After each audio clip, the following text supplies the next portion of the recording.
We live in the land of the lost. People, I made a video the other day talking about paying attention to your senses. You know, I trust me more than I trust anybody in this world. Um, I know what I'll do. I know how I'll react. I know how far I'm willing to go. Um, what I'm not willing to do is make excuses and blindly trust people and to make excuses why I blindly trust them. I'm completely amazed that people are still putting their faith in, most notably, police forces, but even our government. I still, you know, I never understood it completely, but I no longer understand at all how people cannot see what is going on in this country. You know, there's history there. Arguably, the history could be wrong. For the sake of this argument, let's say that it's not.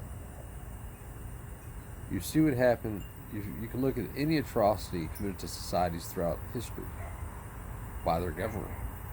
Who's committed those atrocities? Law enforcement. Government creates the law, right or wrong. Their law enforcement executes that law or enforces it. A lot of times, the medical field or industry, whatever you want to call it, joins forces with law enforcement. This person's insane. Let's throw him in an asylum. You've seen that in the up until about the 60s, maybe in this country, 70s. In Germany, you've seen a lot of that, where the medical field, where they're doing a lot of euthygenics and studying on Jews.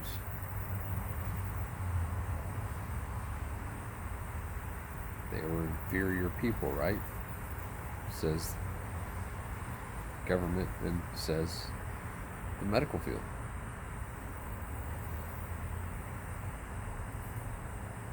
When your trip to the doctor's office, hold on, back up. I've stated before about how you can call an ambulance right now and say my grandfather is having a heart attack. The police will show up, even though they won't work on your grandfather. Your grandfather could be laying there on the floor, and those cops will not touch him. They will wait for the EMTs to get there. They show up. They're showing up to create a problem or to make sure that everybody is acting accordingly. You can buy your own land that, of course, you're taxed on. In my opinion, you can do whatever you want. I don't give a shit. I wouldn't care if these guys next door to me sat outside in the backyard and shot 12 gauges off all day. It wouldn't bother me at all. As long as the shit ain't hitting me or my house, I don't care. But if the government decided you couldn't do that on your own land that was bothering nobody, they would come in force and they would stop you from doing it.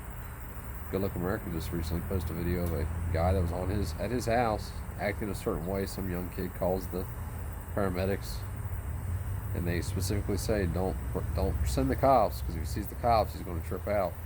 They sent the cops, and he actually didn't trip out from what I've seen. But they put this man on the ground. 3 cops put him on the ground. His hands were behind his back, and then they sicked the dog on him. More than anything, what this does is, if the neighbors were watching, and they were, it shows the neighbors what's going to happen to them if they disobey.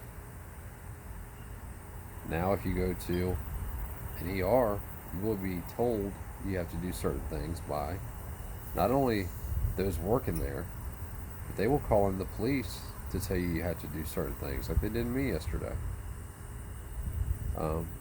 Because for most people, that authority telling them they have to do something means they have to do it and they don't have a choice. And the truth is, you always have the last say. You have the last say in your life. Might mean you die, but you still have the last say. But we still see people supporting both these so-called heroes In both cases are called heroes.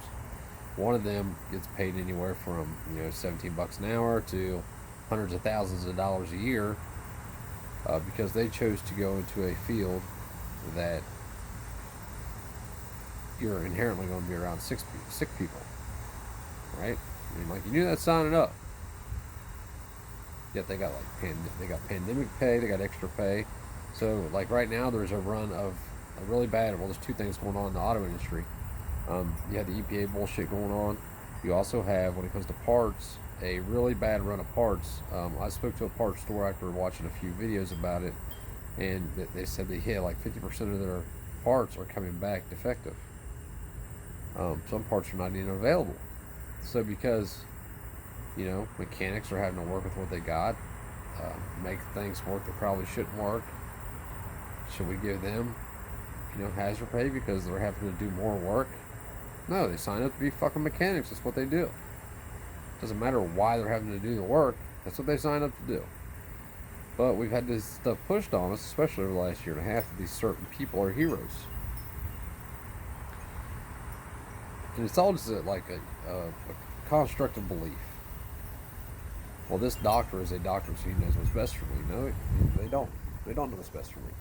I can go buy the antibiotics I need for like this spider bite on my leg, save myself or save the insurance company however much the payment is to the doctor, $400 or whatever it is.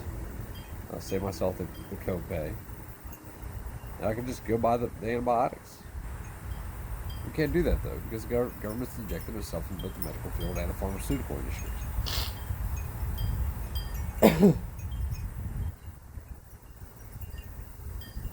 But I'm amazed that people are still supporting the cops more than anything.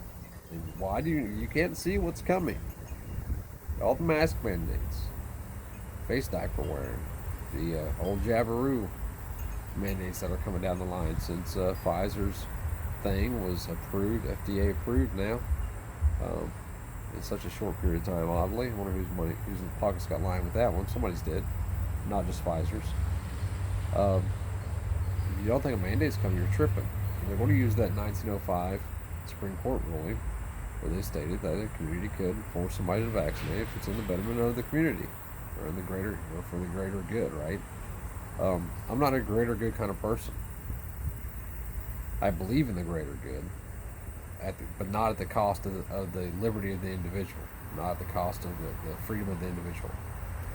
But we all know freedom is an illusion. So all this stuff ties together, right? It's a big spider web of lies, deceit, control, and illusion. Somebody had mentioned today about a blood test. Like if you had a blood test done, maybe that would enable some people to keep their jobs longer. All you're doing is delaying the inevitable. At some point in some time, you're going to have to say, you know what? I'm not playing this game. I'm past that. I'm not playing the game. I'm not doing what you tell me to do. Even if I knew 100% for a fact that doing whatever it was would be beneficial to my life, health, safety, I wouldn't do it just because you told me I had to do it. That's just the person I am. I've always been that way. Been that way since I was a little kid. That's why my parents never told me I had to do something, because they knew if they told me I had to, I wasn't going to do it. It never clicked. Authority don't click with me. Telling me I have to do something means you have some type of authority over me, and I'm not that guy. I just want to be left alone, just like most people do.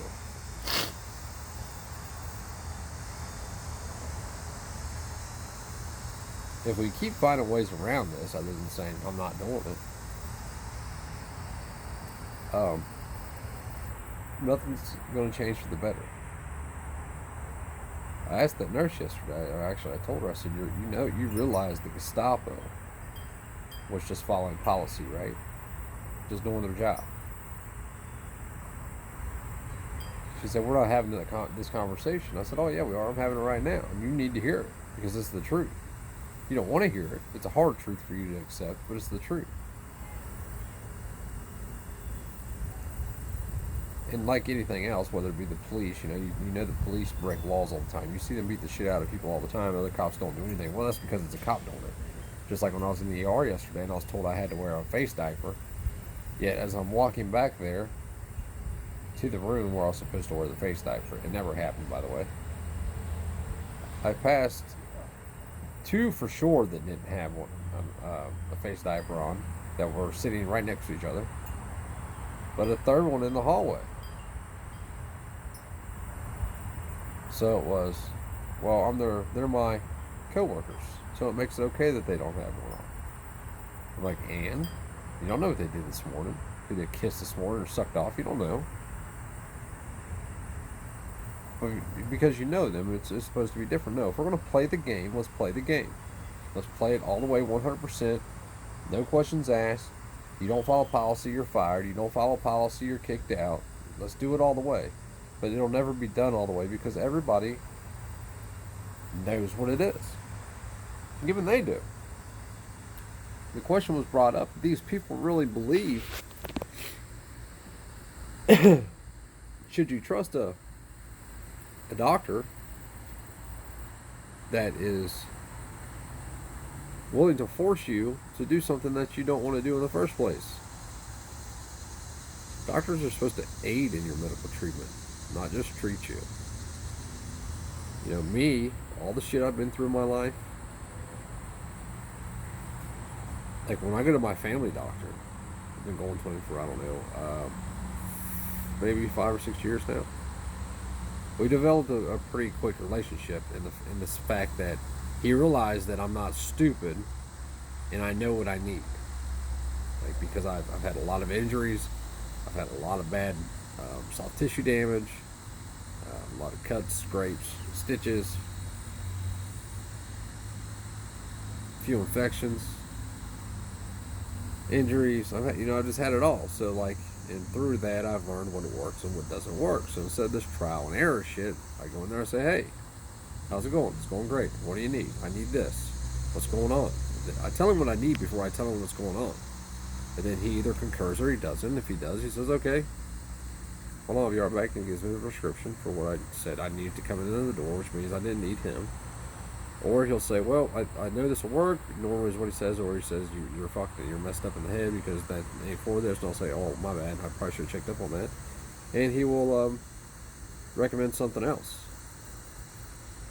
But we called my doctor this morning. I wound up getting what I need. I haven't got it yet. I got to go pick up the pharmacy, but we wind up doing it like a teledoc thing, right? But before that, I called my family doctor, and I'm like, hey, man. I actually talked to the lady there. She knows me. Knows of me anyway, apparently. Because I explained to her what happened to the ER. I said, so I kind of got a leg situation where I'm going to lose my foot, maybe. Part of my leg.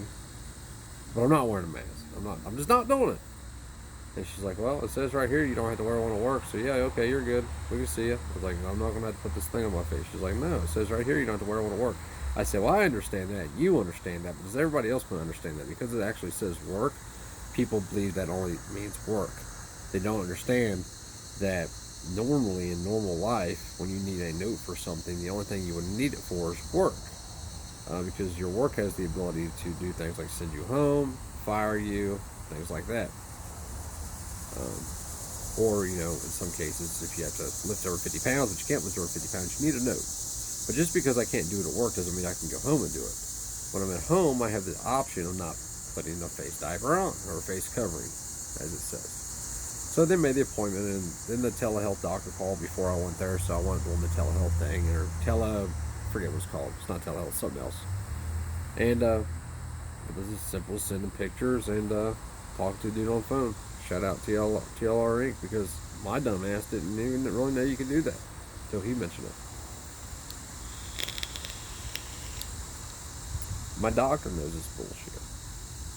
As you all know, the exemption I got is for being allergic to bullshit. That's literally what I told him. He walked in the room that day. I said, I needed an exemption for face coverings. Why? I said, because I'm allergic to bullshit. He laughed. That was the end of the conversation. He wrote it.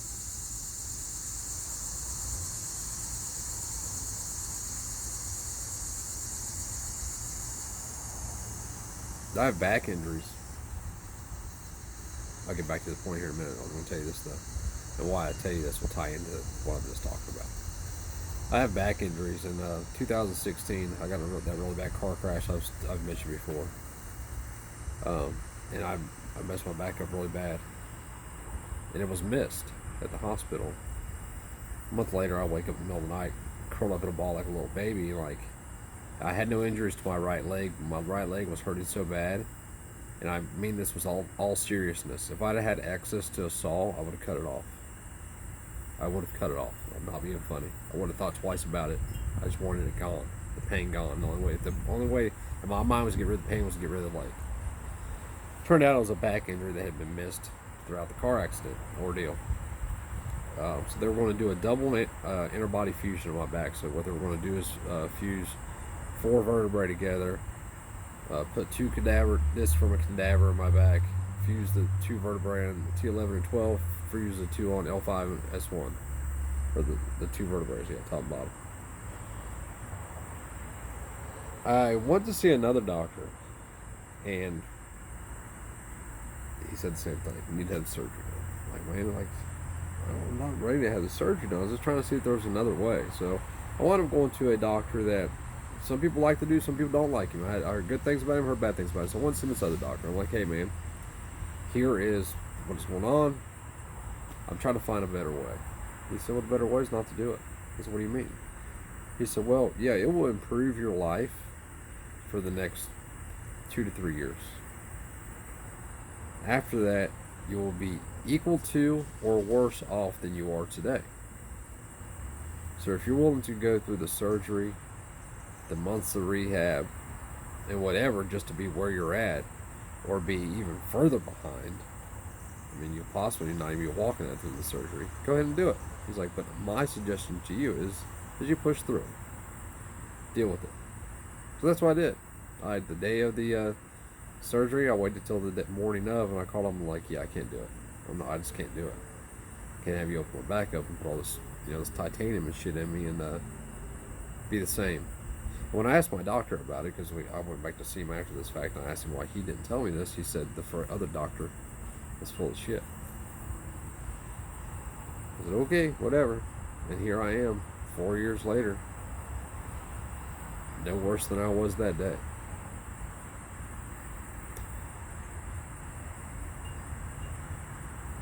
The opinion of the doctor wanting to give me the surgery was the wide opinion. If I would have asked 10 doctors, 9 of them would have said, yeah, do it. But the one who happened to be right was the one with the unpopular opinion. But the point is that 2 doctors, similar training, 2 totally different beliefs. One does surgeries for a living. The other one is a surgeon who tries to rehab because he understands once you cut into tissue, the tissue will never be the same. Just like when I had surgery on my hip, my pelvis. My left side is noticeably smaller. It's like my glute, my thigh, whatever that muscle is in the back of my leg. They cut from the center of my back all the way down to about 6 inches above my knee, 8 inches above my knee, to put the plates in my pelvis because I was broken up so bad. But you don't get that tissue back, therefore you don't get the strength back. Your life, you don't have as great of a life. But anyway, we're now relying on these people as some kind of authority to tell us what we can't, need to do. And if we don't listen to them, they will go get the local state hired thug. That's weird, oddly, why is there a cop in a medical facility anyway? And then he will tell you what to do. And then when you tell him to kick rocks, then he wants to act like he can tell you what to do. And then when you tell him that he might as well take that badge and gun off because it don't mean shit to you, then he wants to act like a hard ass, and that's what that cop did. Anyway, moral of the story is this. If you are still supporting the state hired thugs, any of them, you are not only an enemy to freedom, you're an enemy to freedom. Inc. Me. Us. The family. You're an enemy to all people. And it's not because you don't see what's going on, it's because you continue to lie to yourself that it's not going on, even though you know it's going on, because you don't trust your senses. It's about what you've been told. You've been told they're good. Well, they're not good. Just because somebody's cool as hell to me, I've been in the room with plenty of people who are cool as hell to me. Coolest people in the world, I trust them with my kids. One of those dudes chopped a body up and hid her all around Hamilton, Ohio. Hell of a nice guy. Cool as hell. Great person. To me. Not to the girl he cut up, though. The people need to get rid of the confirmation bias, and they need to start thinking logically and seeing where this is going, remembering history, and understanding how that history happened. And it all mostly happened, well, yeah, it did. It all happened through compliance at some point. It's support. Uh, I don't know if you. I think it's only going to get worse because people are unwilling to wake up. Do what you need to do to put yourself in the best position to survive. And if I had to give you advice, um, all the prepping advices out there, you take that from all those people. All the survival advices out there, take that from those people. I'm going to tell you to get yourself in a community somewhere. People, not in the same building, don't Waco it because they'll Waco you. Um, but you need to be within helping distance of people that are willing to help you. Scary times, it's only going to get scarier. Turn this place into a third world shithole real quick.